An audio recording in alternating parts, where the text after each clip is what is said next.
So sa umagang ito, ang ibabahagi ko sa bawat isa sa atin ay mamaya ako siguro sasabihin ang title. Ang bawat isa sa atin, bawat isa, ikaw, ako, ang katabi mo, ang bawat isa sa atin ay nagnanais na lumago. Amen? Sino nagnanais na lumago? Amen. Minsan ang tao, nawawalan lang tayo ng pagnanais na lumago kapag na-discourage na tayo. Pero ang paglago, ang pag-progress, ang pamumunga sa buhay ay innate siya. Nasa kalooban ng tao na pagnanais. Kahit na sa umpisa pa, kahit na tayo ay mga bata pa, lagi nating meron tayong innate desire na lumago.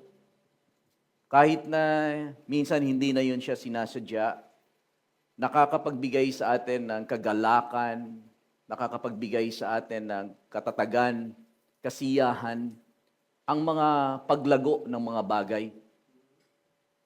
Ang bawat isa sa atin ay nanais lumago spiritually, nagnanais tayong lumago emotionally, kahit sa ating finances, sa buhay, sa lahat ng aspeto ng buhay, nais nating lumago. Kahit na, at ganun din sa ating buhay pampamilya, sa mag-asawa for example, nais nating lumago. Amen? Sa ating mga relasyon, nais nating lumago. Sa bawat aspeto ng ating buhay, nais nating makita ang paglago. Ngunit ang paglago ay hindi nangyayari ng aksidente. Yun yung isang bagay na medyo challenging doon. Anumang klase ng paglago ay hindi nangyayari ng walang intentional na pagpapasya at mga gawain na kinakailangan mong ibigay para doon sa pagnanais mo na lumago. Alam ko na nais ng Panginoon para sa bawat isa sa atin na lumago. Pag sinabi ko lumago, ay hindi lamang tayo mag-mature, kundi maranasan natin ang isang buhay na inihanda ng Panginoon para sa bawat isa sa atin. Siguro mababasa natin sa 3 John chapter 3 verse number 2, isa sa mga desire ng Panginoon sa bawat isa sa atin.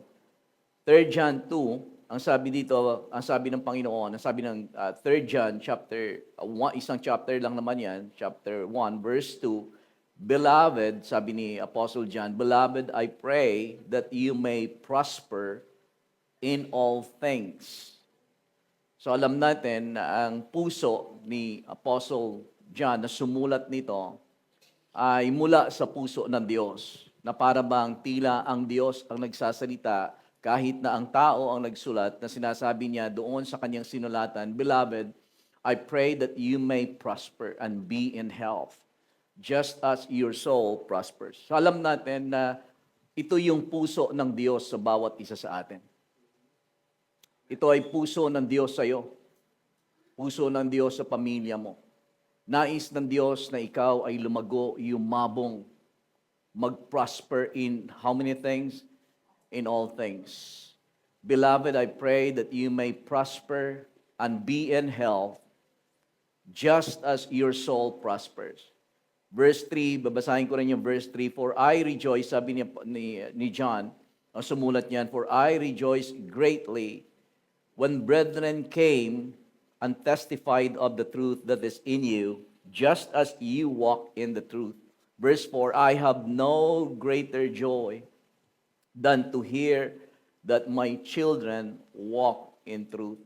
Isa sa pagnanais, ang nais ng Panginoon na makita ay paglago sa buhay natin. At alam niyo, gusto ko lang itong sabihin as way of introduction.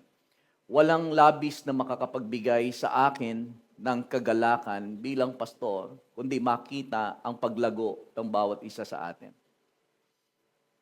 On the other hand, sa kabilang banda, wala namang parang sa akin, I think, walang pinaka-frustrating na bagay na maaari kong makita. Naturo ako ng turo, halimbawa, kahit sinong pastor, I think, turo ng turo, halimbawa magtuturo ka mula sa puso ang pagtuturo para ang tupa, ang flock, o ang mga anak mo, for example, ang mga mahal mo ay makita mo na lumago sapagkat yun yung nais ng Panginoon sa kanila.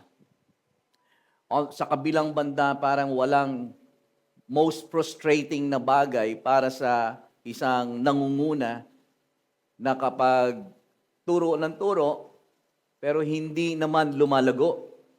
Makakapag-agree po ba kayo sa akin? I think ganun din kayo bilang mga tatay halimbawa, bilang mga magulang, na kahit na sa inyong mga anak ay gusto ninyong lumago, maging responsable, maging mature enough na kayang humawak ng responsibility. So pagtuturo, pero nakaka-frustrate din at hindi din nakakapagbigay ng kagalakan kung tayo ay nananatiling ganun pa din. Subalit, ang nais ng tunay na tagapanguna sa buhay ng bawat isa sa atin, unang-una na ng Panginoon, ay ang bawat isa sa atin ay makitaan ng tinatawag na progress o paglago sa buhay ng bawat isa sa atin. Amen?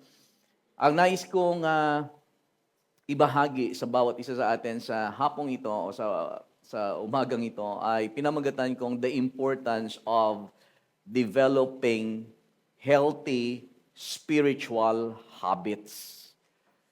Kasi walang paglago kahit na magnanais tayo, gaano man ang desire mo na lumago, unless and until na ikaw ay magkaroon ng isang intentional na pagpapasya sa pagkakaroon mo ng isang pag-develop, ng mga tinatawag na habits sa pang-araw-araw. Ang habits ay, una na siguro, ang habits ay, kung i-define natin ang habits sa dictionary, sabi ng habit is something that a person does often in a regular and repeated way. So ang habit, kapag sinabi nating habit, sabihin nga po natin habit.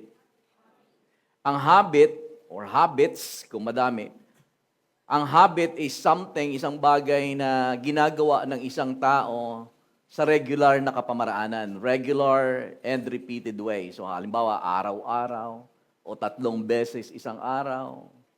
Pero araw-araw, regular siya na ginagawa ng isang tao.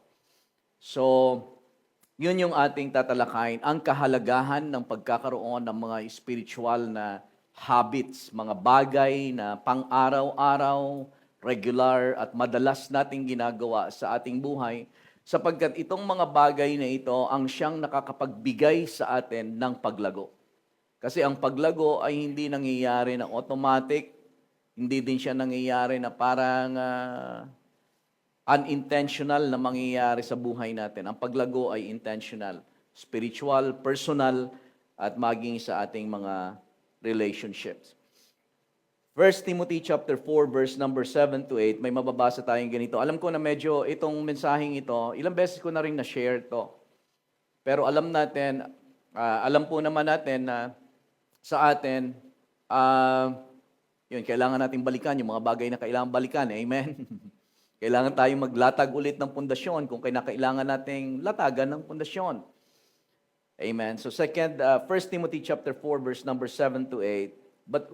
Sabi ni Paul kay Timothy, but reject profane and old wives' fables and exercise yourself toward godliness. So meron kang, sabi niya payo ni Pablo kay Timoteo, i-reject ang ilang mga bagay. So dito particular sinabi niya yung old wives' fables, yung ang sabi diyan sa ibang translation mga paulit-ulit na mga kwento ng mga matatanda sa ibang translation.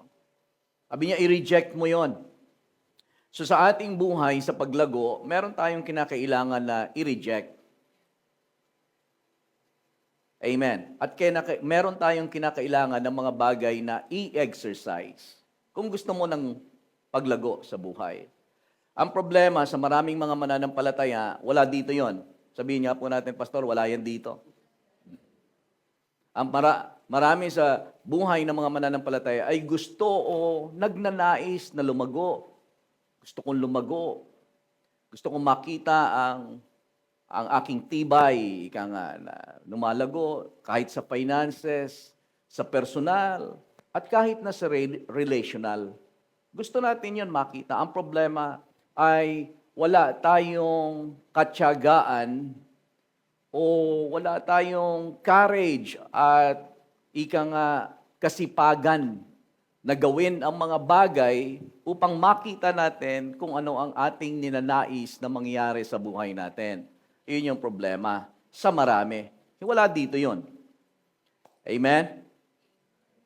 Verse 8, for bodily exercise profits a little, but godliness is profitable for all things, having promises of the life that now is and of that which is to come.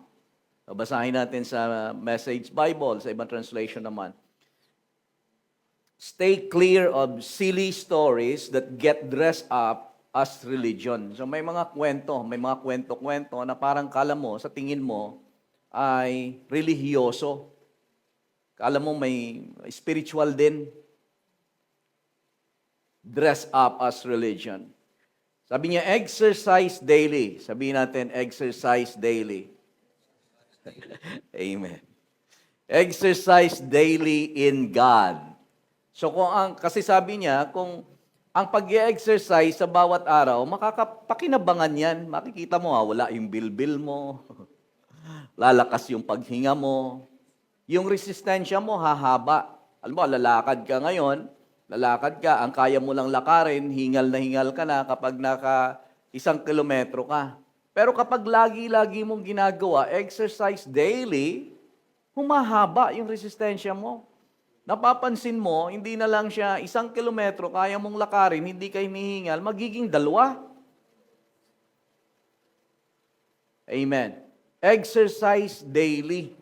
So alam din natin ito na kahit na ang mga muscles natin, kahit pare-parehas tayo ng bilang ng mga muscles, si Palito at saka si Arnold Schwarzenegger, parehas sila ng bilang ng muscles. Nakalimutan ko lang kung ilan yung bilang ng muscles sa mga lalaki. Parehas. Si Palito, kilala nyo yun, di ba?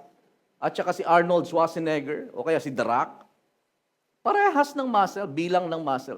Kaya lang, ang ginagawa nila kung bakit sila nagkaroon ng kaibahan sa kanilang muscles ay sa ginagawa nila pang araw-araw, ini-exercise. Ang muscles lumalaki, lumalakas, mas mayroon kang mabubuhat na malalaking mga bagay kapag ini-exercise mo. Very natural na mga bagay. Kaya yun ang sabi niya. Sabi niya, exercise daily in God, no spiritual flabbiness, please. The message yon. Sabi niya sa verse 8, workouts in the gymnasium are useful. Useful, kapakipakinabang. But a disciplined life in God is far more. So may pakinabang ang pag-i-exercise, pag-iensayo.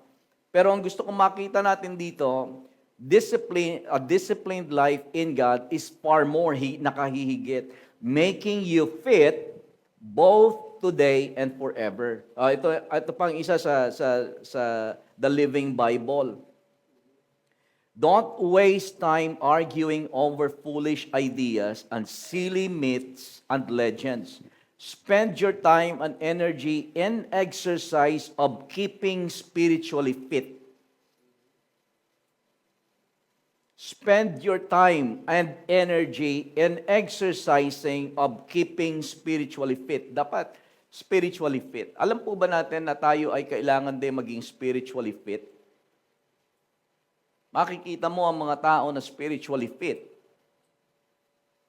Amen. Verse 8, bodily exercise is all right, but spiritual exercise, it's much more important and is a tonic for all you do. So exercise yourself spiritually and practice being a better Christian because that will keep you not only now in this life, ito yung gusto ko makita natin, not only now in this life, but in the next life too. sa buhay na darating, sa susunod na buhay. So minsan, wala tayong pakialam sa ating spiritual na pamumuhay kasi akala natin walang kapakinabangan yon. Pero may pakinabangan ang pag-exercise natin spiritually, being spiritually fit sa buhay na ito. At hindi lang sa buhay na ito, sa susunod na buhay. Amen. Hello? So ito yung sinasabi niyan para sa akin, na ang buhay na ito, this life is not all that there is. Pwede nating paghandaan ang susunod na buhay sa pamagitan ng being spiritually fit or exercising yourself in godliness. Amen. Minsan, masyado tayong tamad. Hindi po ba? Kahit na sa ating pag-exercise lang sa katawan, hindi natin magawa yung mga bagay. Gusto natin magkaroon ng muscles. Gusto natin na gumanda ang ating resistensya. Gusto natin na mawala yung ating mga bilbil. Di ba? Gusto nating numipis. Katulad niya, no? Teka lang, hindi ako makahinga. Bibitawan ko na. Gusto natin mawala. Pero tinatamad tayo. Mas gusto natin manood ng TV, kumain ng cake, mag-milk tea. Yan ang gusto natin gawin. And then, umaasa tayo na tayo ay magiging healthy. It doesn't work that way. Amen. Minsan, na-over-spiritualize natin ang mga bagay-bagay sa buhay natin. Yung mga bagay na kinakailangan natin gawin in the natural, ipinagpapalagay natin na kaya natin gawin na maging spiritual. Pero kahit na nga, pag hindi mo nga magawa yung disiplina mo in the natural, how much more you will not be able to do the things spiritually. Ang mga bagay na natural, mas madaling gawin sa totoo lang. Kasi nakikita mo ang resulta. Pero ang spiritual na mga bagay, kahit ginagawa mo, minsan hindi mo nakikita ang resulta. But you have to keep going. Disiplina ang tawag doon. Ang disiplina ay isang bagay na discipline is something, hindi yan siya, non-negotiable yan siya na bagay in success. Ang disiplina. And most of us, ayaw natin ng word na discipline. Kasi ang gusto natin, komportable lang, relax. Amen po ba? Amen. Pero ang nais ko mga kapatid sa buhay natin, sa totoo lang, may sasabihin ako sa inyo, sa totoo lang, this is from the heart. Sa totoo lang, I really believe that it is not too late for us, whatever age we are in right now. Naniniwala talaga ako mga kapatid. Ano man ang estado mo sa buhay, ano man ang iyong edad, hindi pa huli na magkaroon ng pagbabago sa buhay mo, mag-umpisa ngayon. Ang problema lang, kapag tayo ay hindi imposible na magkaroon ng pagbabago sa buhay mo physically, hindi imposible yan. Naniniwala talaga ako, anong edad mo man ngayon, ano man ang sitwasyon o kalagayan mo, ano man ang tinatawag na ang problema kasi, minsan, wala dito to ha, minsan, ang iba, sinasabi nila, may edad na ako, pastor. Sabi mo sa katabi mo, wala dito yan. Ang problema, mindset. Ang iba, sinasabi nila, matanda na ako, may edad na ako. Sa inyo na lang yan ng mga bata. Sa isang banda, mukhang totoo yan siya. Sa natural na pag-uusap, natural lang. Pero kapag uusapan natin ang mga taong mga born again, right? Sa totoo lang naniniwala ako na hindi pa huli ang lahat. Kayang magbago ng buhay mo, kahit anong edad mo. Kayang magbago physically. Ang spiritual na buhay mo kayang magbago. Ang relationship mo, kaya pang magbago. Hindi pa uli ang lahat. Kailangan lang natin ng pagpapasya. Amen po ba? Kaya ako din isinishare sa atin ito. Mga kapatid, kasi pare-parehas tayo ng laman. Ang dinidisiplina natin laman. 4 na bagay ang kailangan nating disiplinahin sa buhay natin. Ilang bagay? 4 na bagay yung dapat na dinidisiplina. So, ibig sabihin ng dinidisiplina, tayo yung nangunguna, tayo sa taas. Tayo yung nagsasabi. O, hindi mo gagawin yan, gagawin mo yan. Yun yung isa sa mga simpleng definition ng pagdidisiplina, self-discipline. Yung flesh mo, didisiplinahin mo, katawan mo. Yung mind mo, yung isipan mo, didisiplinahin mo. Kasi kung hindi mo didisiplinahin yung mind mo, kung saan mapupunta yan, dapat ikaw ang magpapasya. Dinidisiplina ang isip. Amen. Ang salita mo, dinidisiplina. Ang pananalita mo, dinidisiplina yan dapat. Dapat ikaw ang nasusunod. Hindi yung dila mo. Praise the Lord. Parang nag-iba yung... yung pang-4 na dinidisiplina natin, ang ating emosyon. Yun yung mga bagay na dapat dinidisiplina natin. Yun yung mga bagay na dapat tayo, bilang sino yung tao na nasa loob sa atin, ang nasusunod. Kasi alam niyo itong mga bagay na ito, yung 4 na ito, kapag pinagbigyan ninyo sa buhay ninyo, diyan kayo makakaranas na hindi magiging payapa ang buhay niyo. Hindi magiging maganda. Mayroon kayo laging kagalit. Meron kayong laging, kung hindi man kayo walang kagalit, kung hindi man lagi kayong may kagalit, lagi kayong galit.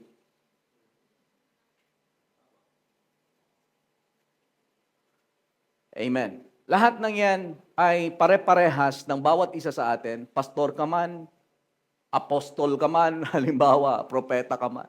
Lahat ng yan, dinidisiplina natin. Pare-parehas tayo ng laman. Amen. At ang pamamaraan ay ganun din. Pagsupil sa laman, pag-iisip ng tama, pagsunod sa salita ng Diyos. Amen po ba? Narito pa po ba kayo? Amen. Ang sabi ng Romans chapter 8 verse 11, kaya ko sinasabi na hindi pa huli ang lahat. Pero tayo ng mga born again, merong buhay dito at merong buhay na susunod.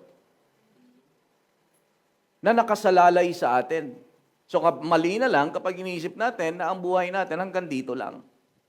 Yun yung mali. Kaya di ba napaalala din sa atin nung nakaraan na tayo, ang ating identity, meron tayong identity, hindi tayo taga-mundo. Meron tayong, manlalakbay lang tayo sa mundo, may purpose tayo sa mundo, pero meron tayong destinasyon. Iba't destinasyon natin. Amen. Hindi kapahamakan, hindi galit ng Diyos ang ating mararanasan, kundi mapufulfill ang plano ng Diyos sa umpisa pa na makakasama niya tayo. Amen. Sa Genesis chapter 1, yun yung sadya niya na mangyari. Di ba nabasa na natin yung sa Philippians chapter 1 verse 3 to 5 doon sa NLT, sa first edition.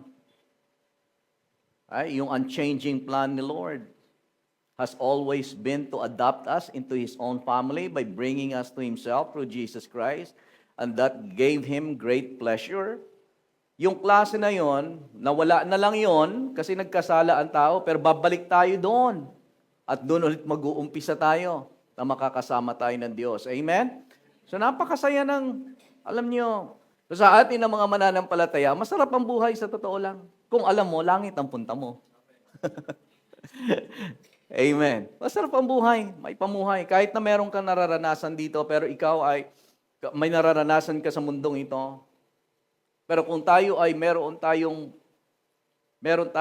buhay na alam natin kung saan tayo papunta. Amen. At isa pa, na tila tinuturo sa akin ng Espiritu ng Diyos sa bawat umaga.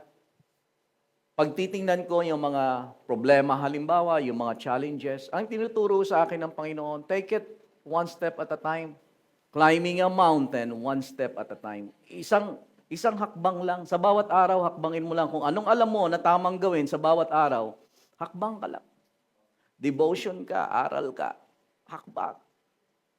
Susunod ulit, pag-ising mo, hakbang ulit. One step at a time. Pag medyo may mga pagkakataon na sa atin na tila mabigat na, too hard to handle, too big to conquer, too far away to touch. Hakbang ka lang, gawin mo lang kung ano yung mga tama. Bibigyan ka ng Panginoon ng lakas. Amen po ba? Ang gawin mo, huwag ka sumuko. Hakbang mo ang mga paa mo. Bibigyan ka ng Diyos ng kalakasan. Amen.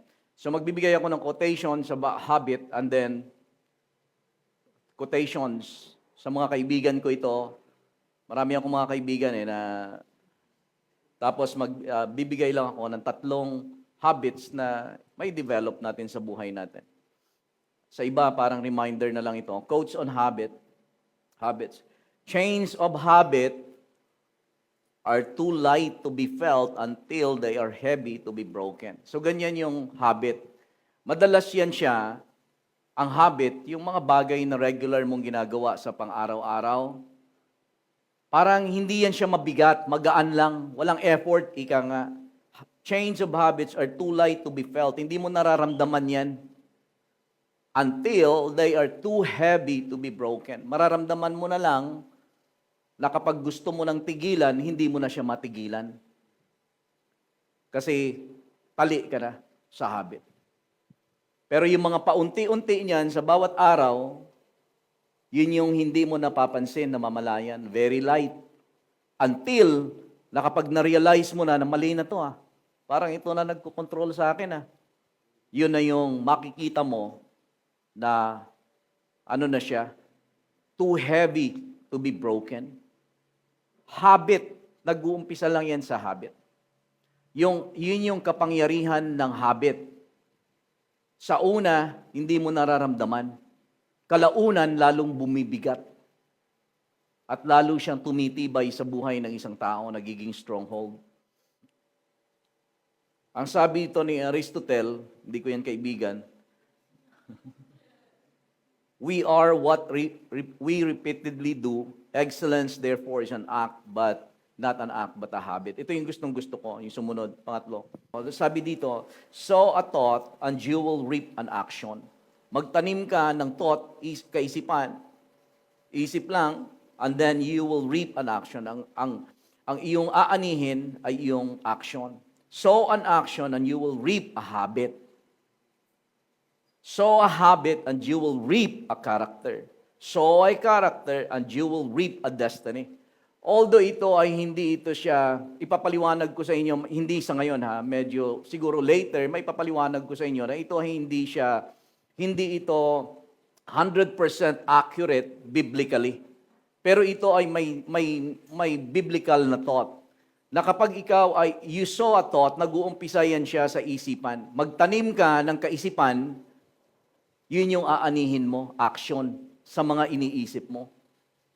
Mag-uumpisa yan siya sa isip. Kaya isa sa mga dapat nating disiplinahin ay ang ating isipan.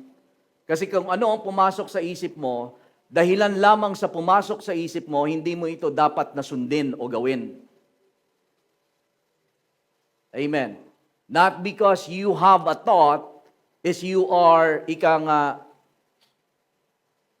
kailangan mo na siya na gawin. Kaya doon pumapasok ang disiplina.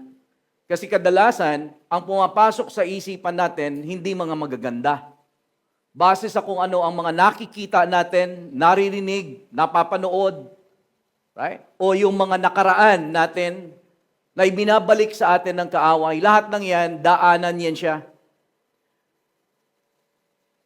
Ang tinatawag na highway ng dyablo sa buhay ng bawat isa sa atin, alam niyo kung ano? Isip. Diyan yan siya, ang kaaway, diyan nakakapasok. Yan yung kanyang highway, ruta na dinadaanan upang ang kaaway ay makapasok at makapanira sa buhay natin. Diyan yan, unang-unang papasok sa kaisipan, tungo sa puso, papunta sa puso. At kapag nasa puso mo na yan siya, ang isang bagay gagawin mo na. Diyan mag-uumpisa yan sa isipan. Amen. Kaya pag meron tayong maling kaisipan na hindi ayon sa salita ng Diyos, halimbawa, o hindi na alam natin na hindi ito tama, wag mo na Makakapasok yan sa isip mo, maaari, na isip mo, wag mo na siyang i-entertain. Reject mo na. Hindi mo kailangang i-rebuke in Jesus' name. Hindi kailangan. Maganda din na gawin mo. Pero ang maganda, i-reject mo na. Hindi ko gagawin yan. Wala na yung in Jesus' name. Pero wala din, nanatili pa rin siya. Ang gawin mo, mag-decide ka, may thought, mag-decide ka, hindi ko gagawin yan. Kasi una, mag-uumpisa yan dyan. Pagkatapos, ang mangyayari niyan, aanihin mo, gagawin mo na kung ano yung naisip mo. At kapag naging ginawa mo na, at laging gano'n ang ginagawa mo, sow a thought, and you will reap an action. Sow an action, and you will reap a habit. Magiging habit mo na. Sow a habit, and you will reap a character. Magiging character mo na. At kapag magiging character mo na, sow a character, ito na yung magiging destiny mo. Ito na yung ibig sabihin, mga susunod mong taon ay nakabase sa kung ano ang ginagawa mo, na nag-umpisa lamang sa kaisipan mo. Ito, kaibigan ko to. Ang sabi ni Brian Tracy, successful people are simply people with successful habits. Yan, kaibigan ko yan, si Brian Tracy. Ito pa yung isa kong kaibigan. Close friend ko to. Ang sabi niya, you will never change your life until you change something you do daily. The secret of your success is found in your daily routine. Yan, best friend ko yan, si John Maxwell. Di nga lang niya alam.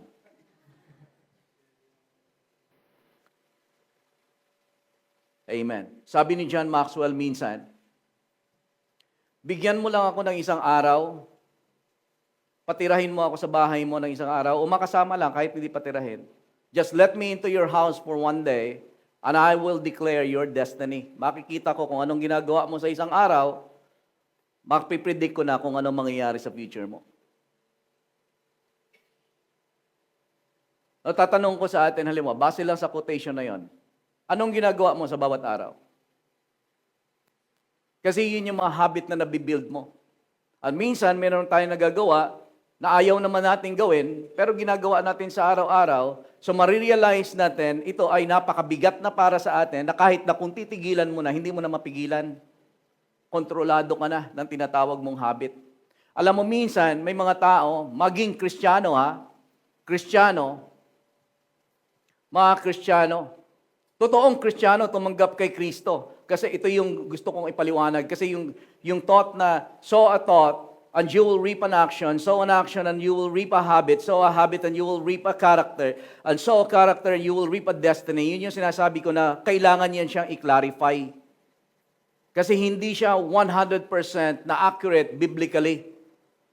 May mga Kristiyano, kasi may kaibahan ng character. Tandaan ninyo ito, mga kapatid. Ang character at ang identity may kaibahan. Identity. Ang identity natin na kay Kristo. That is who we are. We are the righteousness of God in Christ Jesus. Identity yon. Yun yung sino tayo at yun yung destiny din natin. Kung na kay Kristo ka, yun yung destiny mo. Minsan, ang problema, magkaiba yung ating character sa identity. Ang character natin ay yung disposition natin. Yung ginagawa natin sa bawat araw. Yung pagharap natin sa problema, pagharap natin sa mga circumstansya, pakikitungo sa tao, character ang tawag doon.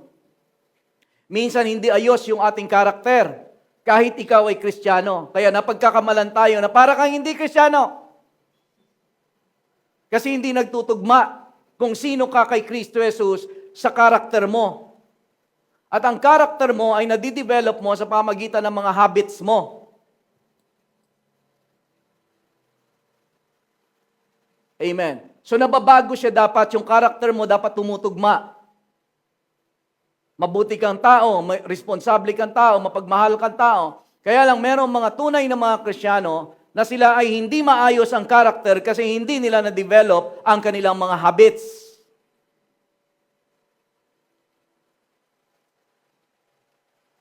Amen. Hindi nila na-disiplina ang kanilang katawan. Hindi nila nadidisiplina ang kanyang pananalita. Hindi nila nadidisiplina ang kanilang pag-iisip. At hindi nila nadidisiplina ang kanilang emosyon. Sinusunod lang nila kung anong maramdaman nila. Amen. Pero totoong Kristiyano, tumanggap kay Kristo. Ang identity nila, I am the righteousness of God. Pero magsalita sa asawa nila, sa mga anak nila. Kasi hindi natin nadidevelop. Amen. Alam niyo, kung maunawaan natin itong mga bagay nito, malaki na, malayo-layo na mararating natin.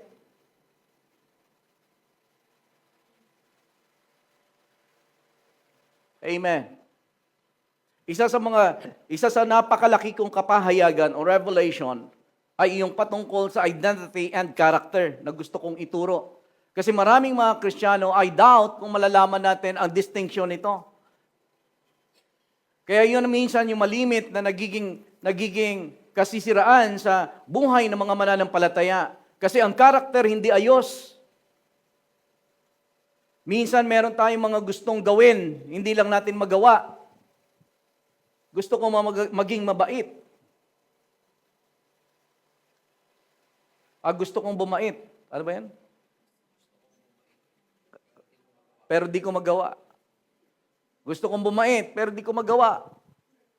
Character yon. May desire ka. Habit, na-form siya ng habits mo. Gusto ko maging mapagmahal sa asawa ko, pero hindi ko magawa. Kasi na-develop yung character mo. Hindi ka natutong dumisiplina sa emosyon mo. Lagi pinagbibigyan mo ng emosyon mo. Kaya ang emosyon mo lang nagro-rule. Kapag sinabi na ng emosyon mo, sigawan mo! Yun ang nangyayari. Pero sa totoo lang, Kristiyano ka. Meron ngayon paglalaban sa loob mo, Lord, sana hindi ko na ginawa. Pero minsan, ika nga ang tawag doon, para nang nasisir. Parang nagiging numb ka na, nagiging manhid ka na. Kasalanan niya naman eh. Pero sa totoo lang, sa loob mo, parang sinasabi ng Holy Spirit, hindi nga eh.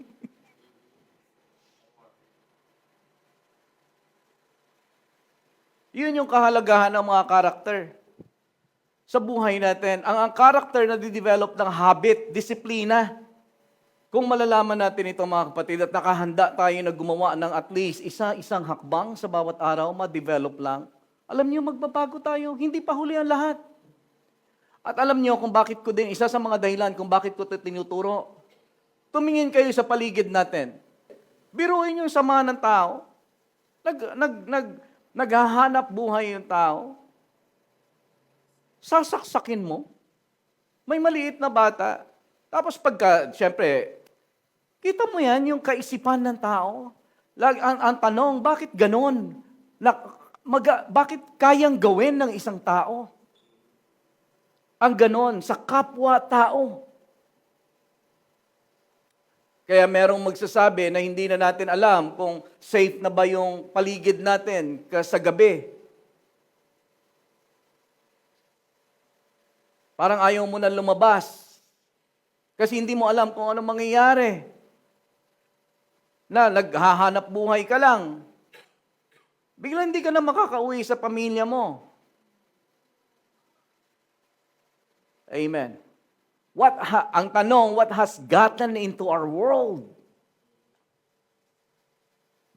At ang tao, kahit mga Kristiyano, walang pakialam sa kung anong damdamin. Hindi din nila nadidevelop yung kanilang sarili. Kung ano ang nararamdaman, sasabihin, gagawin.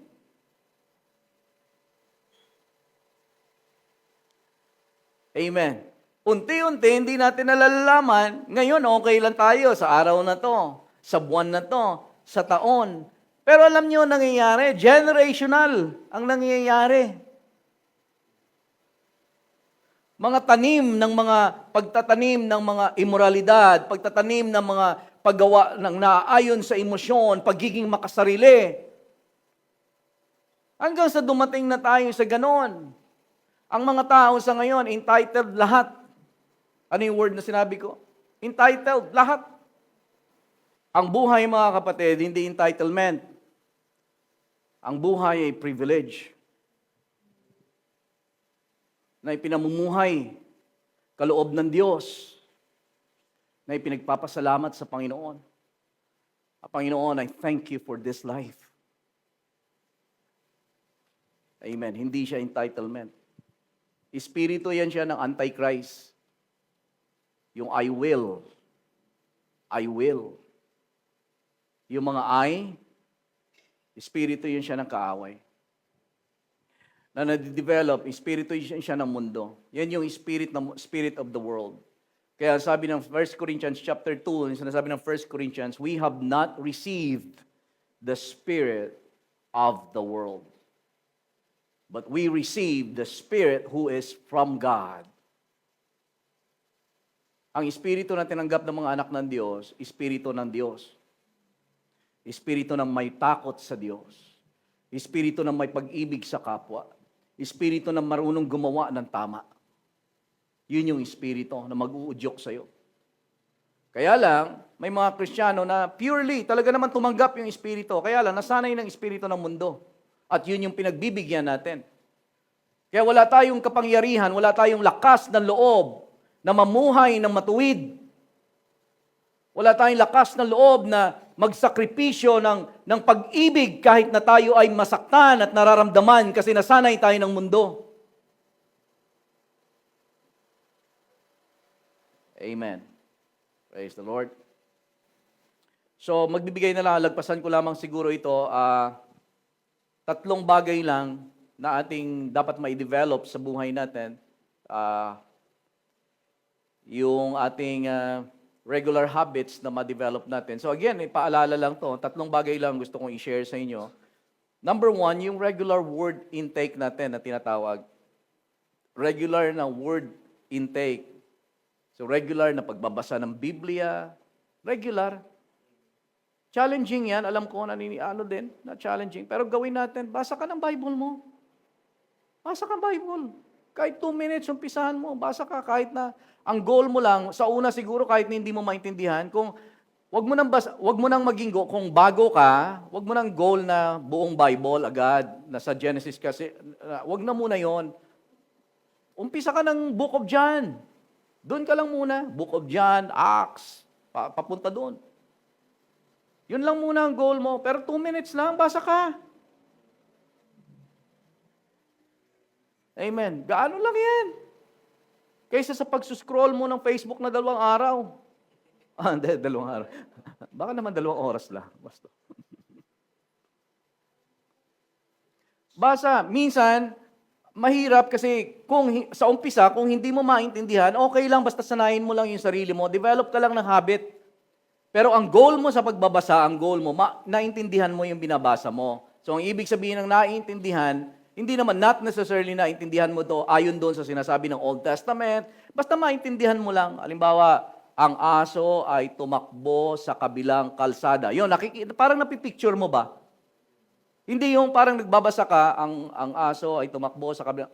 Ano nga nangyari?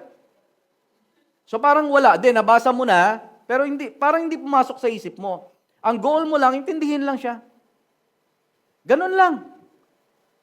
Tapos, ulitin mo lang, araw-araw, gawin mo lang.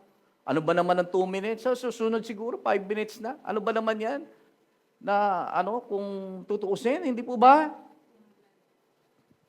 Amen. So, hindi ko na kayo hahamunin doon sa ikalawa, pero kung kayo ay medyo malalim-lalim na, mag-develop din kayo ng personal Bible study. Ito nakakatulong sa akin. Kaya ako nakakapag-quote ng scriptures,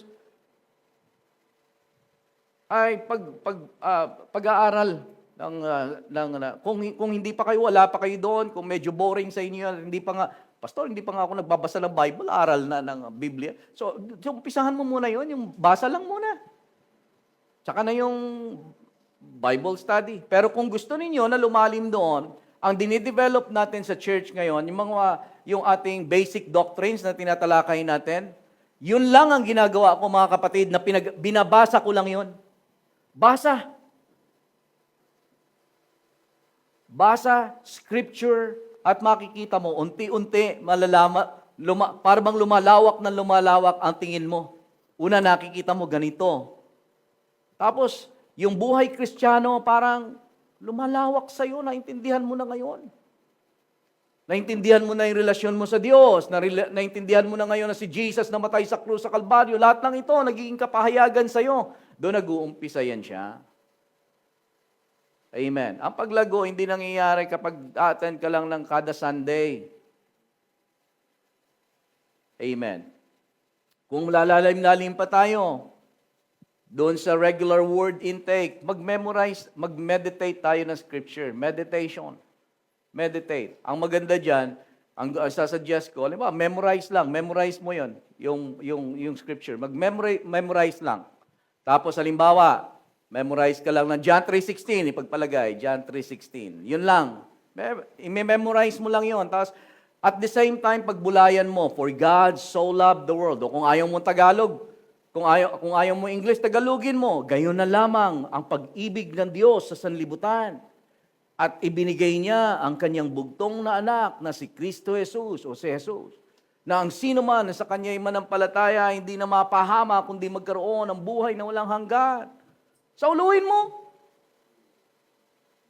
Amen. Tapos yung 1 John, ito yung mahalaga. 1 John chapter 5, 11 to 12, 11, 12, 13. 1 John 5, 11, 12 to 13. Ito naman yung sinasabi, assurance of salvation ito. Na sinasabi, and this is the testimony that God has given us eternal life. And this life is in His Son. He who has the Son has life. He who does not have the Son of God does not have life. Sa 13, sabi, I write these things to you who believe in the name of the Son of God, that you may know you have eternal life. So yun, makakapag-encourage na sa atin yun. Amen. Kapag tayo ay nagugulumihanan sa mundo, may babalikan tayo na scripture. May mahuhugot tayo dito sa ating loob. Alam niyo ang pag-memorize ng scripture? Kapag nag-memorize kayo ng Word of God, para maihalin tulad ito siya sa isang quiver, yung lagayan ng palaso. Parang ipagpalagay ninyo na kayo ay merong lagayan ng palaso dito, ha? At yung mga scripture ay palaso. Palaso doon sa araw. Ang gagawin ng Holy Spirit sa inyo, kapag meron kayong nakaimbak na scripture dito, parang may nakaimbak kayo na palaso. Ang gagawin ng Holy Spirit, may nakukuha siya na pampana sa kaaway, fiery darts of the enemy na tinatawag. Pag may scripture kayo. Kung walang scripture dito, pwede na yung sa notebook nyo muna. Basta meron tayong tinatawag na go-to scripture. Yung tinatawag na puntahan natin na scripture. Kung tayo'y natatakot, God has not given me a spirit of fear, but of love and of a sound mind. Very basic. Pero alam nyo, kaya maraming mga Kristiyano hindi mo makitaan ang paglago. Kasi kahit nag-aano ka basic, hindi nagagawa. Pero kung gagawin natin ito mga kapatid, siguro, hindi matapos ang taong ito, 2026, magbabago buhay natin. Amen. Ang problema, sa maraming mga Kristiyano, wala dito yon. Gusto nila magbago buhay nila. Pero walang spiritual exercise. Number 2, yung tinatawag na prayer. So prayer, ganun din kasimple. Manalangin ka. Ganun muna kasimple. Kahit 2 minutes na panalangin, araw-araw. Minsan ang panalangin, mga kapatid, medyo maano din. Minsan ang panalangin, may mga pagkakataon talaga na parang ayaw mong manalangin. Pero panalangin ka. Manalangin ka, magpasalamat ka sa Panginoon. Salamat sa Panginoon. Salamat Panginoon. Maganap ka na tahimik na lugar. Alam, lagi ang panalangin natin, napakasimple lang naman. Kahit na halimbawa, pag mananalangin tayo sa umaga, kung anong tawag, kahit na Panginoon, Ama, nagpapasalamat po ako sa inyo sa araw na to. Ganun lang kasimple. Salamat sa araw na to. Hindi yung, alam nyo, kasi kung dadalhin lang tayo ng agos ng mundong ito, alam nyo ang mangyayari. Pagising nyo sa umaga, ganito ang magiging sistema nyo sa umaga. Ay, Umaga na naman, pasok na naman. Yun yung magiging laro ninyo. Amen. Pero sa halip na ganon, sa umaga, intentional, Panginoon, salamat sa iyo sa araw na ito. Ano man ang nararamdaman mo, at salamat, Panginoon. I thank you for today. This is the day that you have made. Kahit by faith. Amen. Lord, salamat sa biyaya mo sa araw na to. Huwag mo nang isipin muna kung ano mangyayari sa susunod. Basta yun lang muna.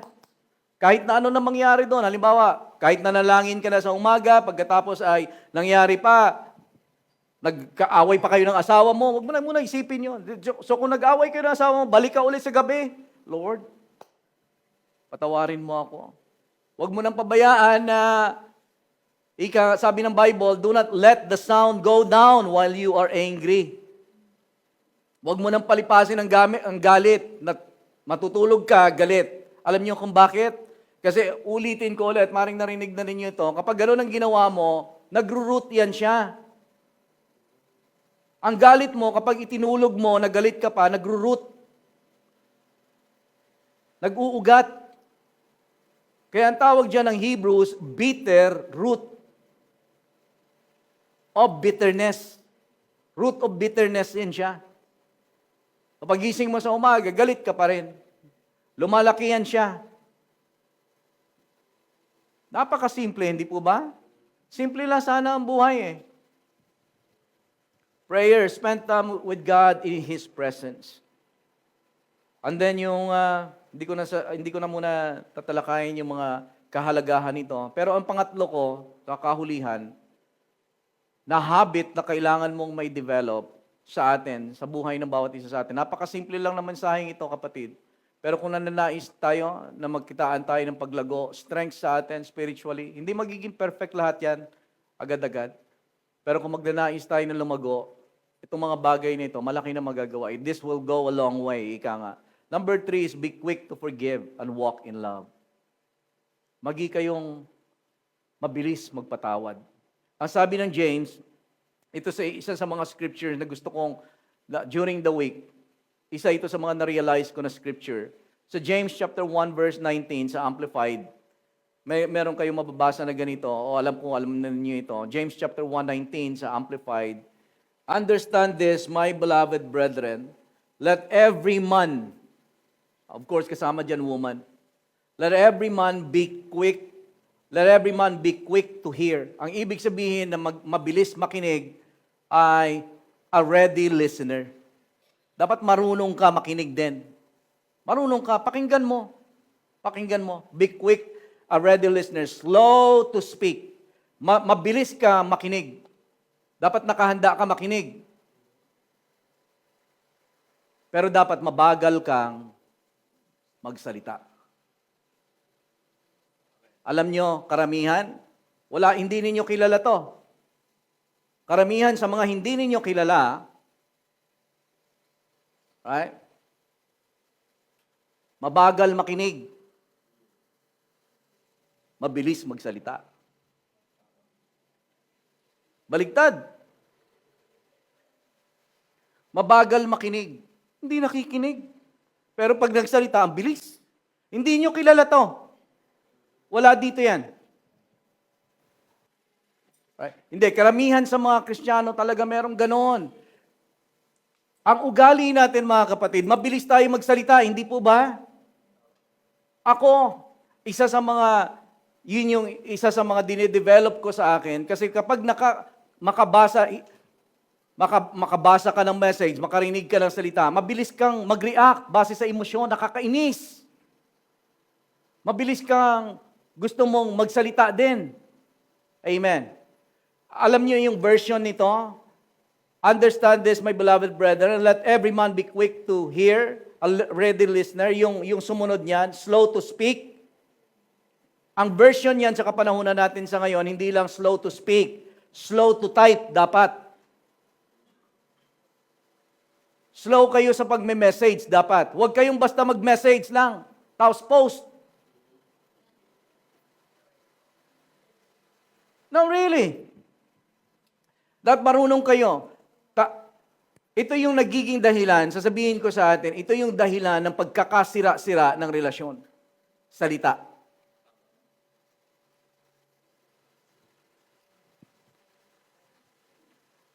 Kahit na mga mananampalataya, kahit na mga tao na may edad na, dito yan siya makikita. Sabi ni James yan, alam mo napakayaman nitong James. Yung book of James. Napakayaman yan. May sinabi diyan si James na gusto niyang patunayan na kayo'y relihiyoso. Talian niyo dila niyo. Doon siya nakikita na ang taong godly marunong humawak sa kanyang bibig. Amen. Lagyan mo ang zipper, yung bibig mo. Dapat matuto tayo. Isa ito, mga kapatid, sa i-encourage ko sa bawat isa sa atin. Ingatan niyo ang mga relationship ninyo. Makikita ninyo, may mga pangyayari sa buhay ninyo, maaaring naranasan ninyo ito. One day, masaya kayo. Tawanan. Tawanan. Dahil lang sa mga hindi maingat na salita, na hindi nyo naman talaga mean. Masaya. 3 araw, bilangin mo, nagbabangayan na. Sa Facebook pa. Alalahanin mo, pamilya kayo, o kaya magkaibigan kayo. Yung relasyon ninyo, pagtibayin nyo. Ang relasyon na pagtitibay ng mga pananalita, nasisira din ng mga pananalita.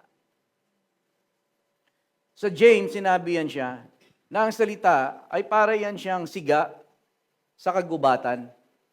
Sa isang gubat, ang gubat gano'n man kalawak at kalaki, magsindi ka ng mas liit na apoy dyan, susunugin niya ng lahat ng kagubatan. Amen.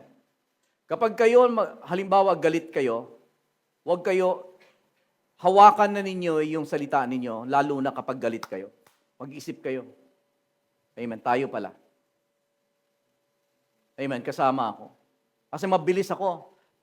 Pag nakakita ako ng ganito, mabilis ang pasok sa isip ko.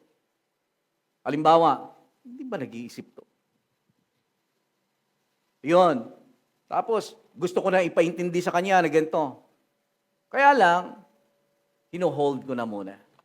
Iniintindi ko, hino-hold ko na. Hindi na ako magsasalita muna. Wala din. Walang mangyayari. I-hold mo, tingnan mo, huwag ka magsalita. Tapos, pag nahumupa na ang mga emosyon, wala na.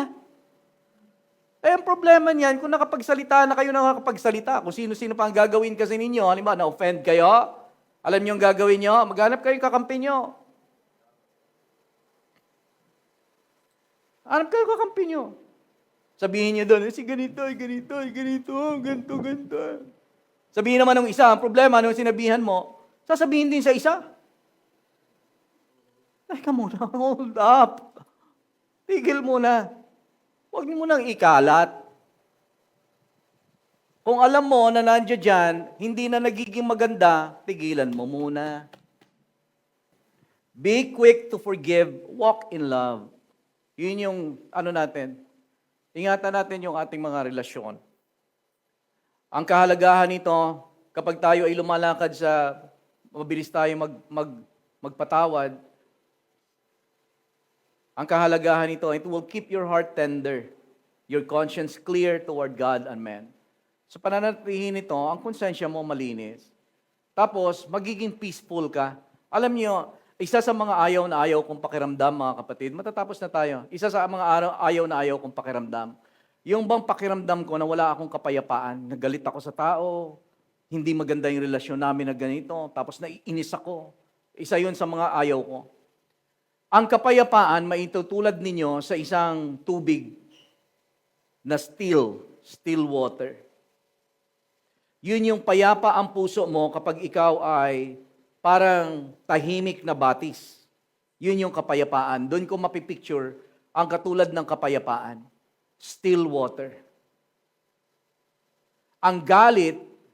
ay dala ng emosyon na parang kumukulo sa loob, na hindi nagiging payapa ang buhay mo.